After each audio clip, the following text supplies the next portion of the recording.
L'histoire que je vais vous raconter aujourd'hui est tirée du grand film Les Aventuriers de l'Arche perdue. Vous suivrez cette histoire grâce à votre livre et vous tournerez la page lorsque vous entendrez claquer la longue lanière du fouet de cuir de notre héros. C'est bien compris? Alors commençons. Être archéologue, cela ne veut pas dire seulement collectionner de vieilles poteries ou étudier des fragments de pierres antiques. Pour Indy Jones, jeune professeur américain, c'est surtout la recherche de l'aventure à travers des contrées lointaines en quête de trésors cachés et inviolables. Ainsi, au début de cette histoire qui se situe avant la dernière guerre mondiale, Indy se trouve en Amazonie, au fond de la jungle.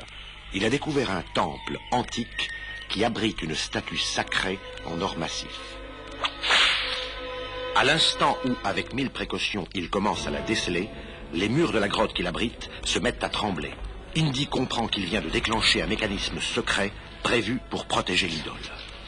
Des flèches partent des murs dans sa direction, et le manque de peu. Et puis soudain, dans un terrible fracas, un bloc énorme roule vers la sortie de la grotte. Indy a juste le temps de franchir le seuil avant que le rocher ne bouche définitivement le souterrain. Essoufflé, couvert de terre et de poussière, Indy, serrant contre sa poitrine la statue sacrée, se croit hors de danger. Hélas, il se voit soudain entouré de guerriers primitifs qui le menacent. À leur tête, un vieil adversaire, René Belloc, l'accueille en ricanant. Je vous attendais, professeur Jones. Je savais que vous parviendriez à vous emparer du trésor. Il est à moi maintenant. Vous gagnez aujourd'hui, Belloc, car vous êtes un lâche. Mais nous nous retrouverons. Après cette aventure, Indy a regagné son pays et s'est remis à ses études. Il reçoit un jour, à l'université où il enseigne, des envoyés du gouvernement qui lui demandent ce qu'il sait exactement de la légende de l'Arche d'Alliance.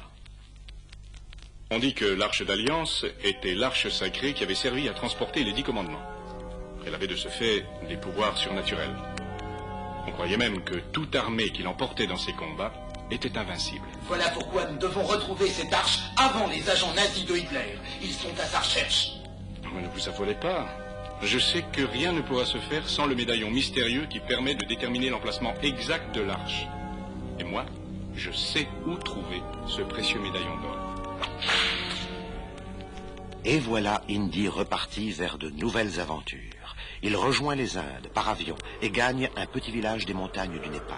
C'est là que vit Marion Ravenwood, fille d'un de ses professeurs d'archéologie, aujourd'hui disparu.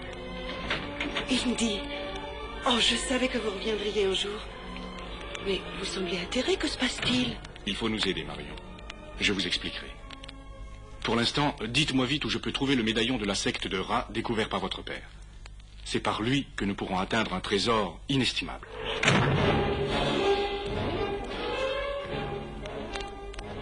À cet instant, 4 hommes armés qui avaient suivi Indy font irruption dans le chalet. L'un d'eux, pistolet au poing, menace Marion.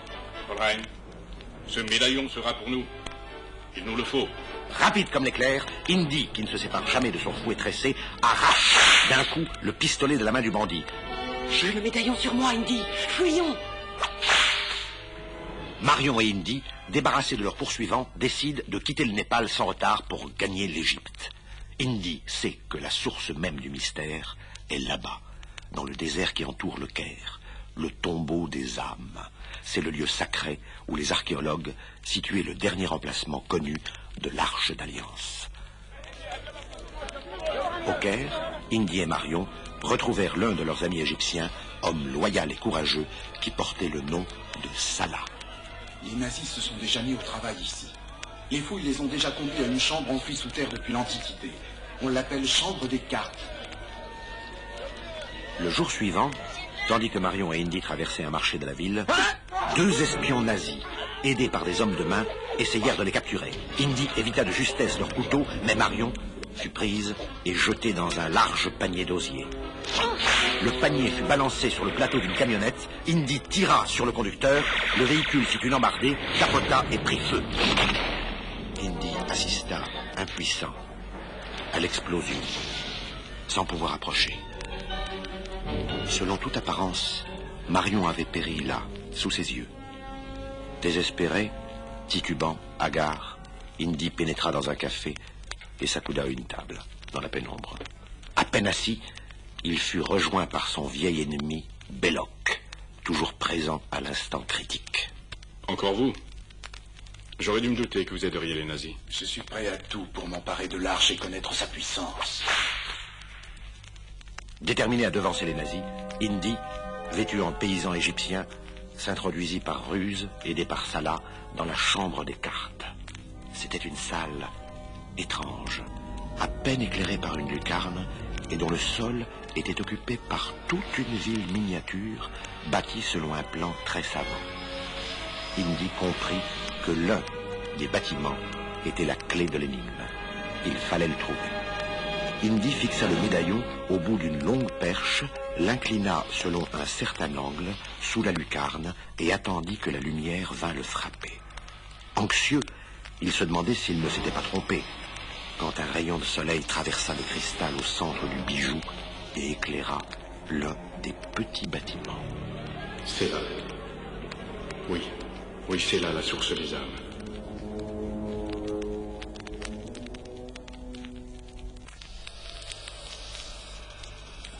Indy fit appel à Salah et ses aides. Après avoir creusé fiévreusement, ils soulevèrent une lourde trappe et aperçurent en contrebas une pièce souterraine plongée dans l'ombre. Salah, regarde. Il y a quelque chose qui bouge en bas. Des serpents, Indy. Très dangereux. Nous allons lancer des torches pour nous ouvrir le chemin et éloigner les reptiles. Des serpents? Il ne manquait plus que ça. Indy et Salah finirent par atteindre un large autel de pierre. Là trônait l'arche antique que les savants cherchaient depuis des siècles. Aidé par Indy, Salah hissa le précieux trésor hors de sa retraite. Mais avant qu'il ne pût remonter à son tour, Indy entendit une fois de plus la voix de Belloc. Ce qui t'a appartenu un bref instant, Jones, est à moi maintenant. Indy, fou de rage, vit au-dessus de lui le visage de Belloc. Autour de lui, des soldats nazis. Faites descendre la femme et fermez la trappe. Indy reçut Marion dans ses bras, car c'était elle que Belloc venait d'enfermer avec lui. Marion, je vous croyais morte. Je sais, mais ils avaient fait l'échange des paniers au marché pendant la poursuite. Indy, qu'est-ce qui bouge là autour? Des serpents! Quelle horreur! Indy, sortez-moi d'ici!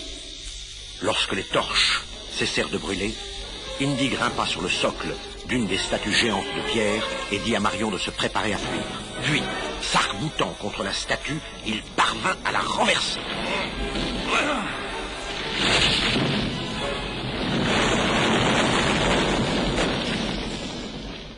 En s'écroulant, le géant de pierre ouvrit une brèche dans le mur de la pièce. Sans plus attendre, ils se précipitèrent au dehors. Ils se retrouvèrent sur un terrain d'aviation, aménagé par les nazis. Un avion se tenait prêt à décoller aussitôt que l'arche serait chargée. Indy attaqua le pilote. Des coups de feu crépitèrent. Une balle perdue perça le réservoir d'essence. L'avion explosa. Belloc donna immédiatement l'ordre de charger l'arche sur un camion qui démarra aussitôt. Sans hésiter, Indy enfourcha le cheval d'un des aides égyptiens et partit au galop à la poursuite du camion. Marion, rendez-vous au port avec Salah. Je dois rattraper l'arche. Indy parvint à sauter dans la cabine. Il assomma le conducteur et puis éjecta l'autre occupant.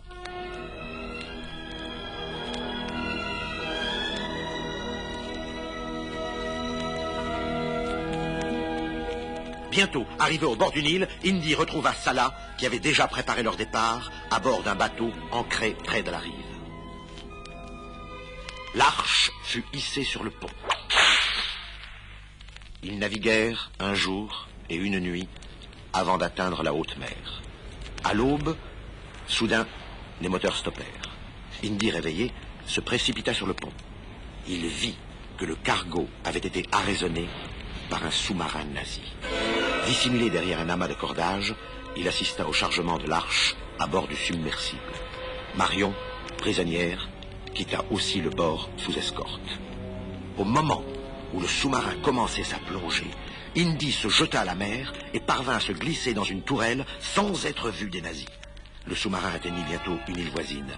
L'arche fut déchargée et transportée à l'intérieur des terres. Indy assomma un nazi. et s'empara d'une arme puissante qu'il braqua sur l'escorte, conduite par Belloc. Relâchez Marion, Belloc. Ou je détruis l'arche immédiatement. Belloc se retourna en souriant. Vous ne détruirez pas un pareil trésor, professeur, je vous connais. Indy comprit que Belloc avait raison. Il se laissa capturer. Marion et Indy furent conduits sur une hauteur et ligotés dos à dos à un poteau.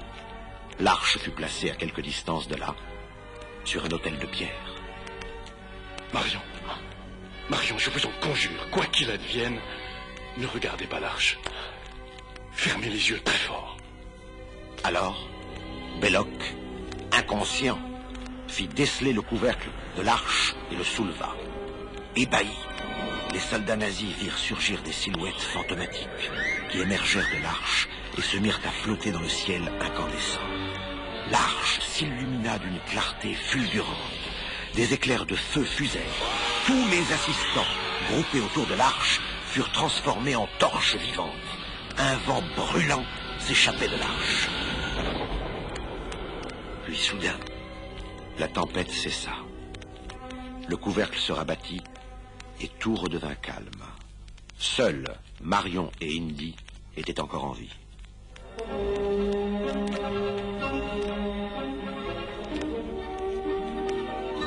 À quelque temps de là, lorsqu'il fut rentré aux États-Unis, Indy reçut les félicitations les plus chaleureuses des représentants du gouvernement. Soucieux surtout de sa mission scientifique, Indy rappela que l'arche avait été promise au musée pour permettre les recherches qu'il rêvait de faire. On lui affirma que les plus grands savants allaient bientôt s'en occuper avec lui. En fait, l'arche avait été scellée dans une caisse de bois solide avec la mention « Ultra secret, ne pas ouvrir ». La caisse gisait parmi une multitude d'autres caisses dans un dépôt inviolable qui appartenait au gouvernement. Une nouvelle fois, l'arche était retournée pour des siècles à la poussière du temps.